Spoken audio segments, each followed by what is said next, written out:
When I was on the buy side, we looked at a wholesale distribution business. Nice operation. The owner had been running it for about 15 years, and on paper, the owner earnings looked solid, around $450,000.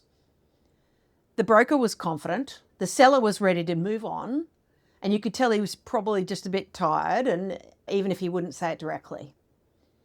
And when we dug into the financials, we found about $80,000 in consultant fees that had been added back as one-time expense. So when we asked, what were these consultant fees? What was going on there? It turns out one was a logistics specialist they'd been using for 3 years.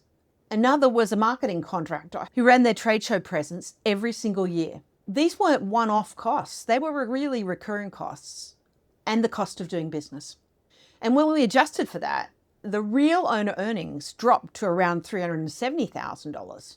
That's about an $80,000 gap, which at a sort of typical multiple meant we were about $200,000 apart on business valuation.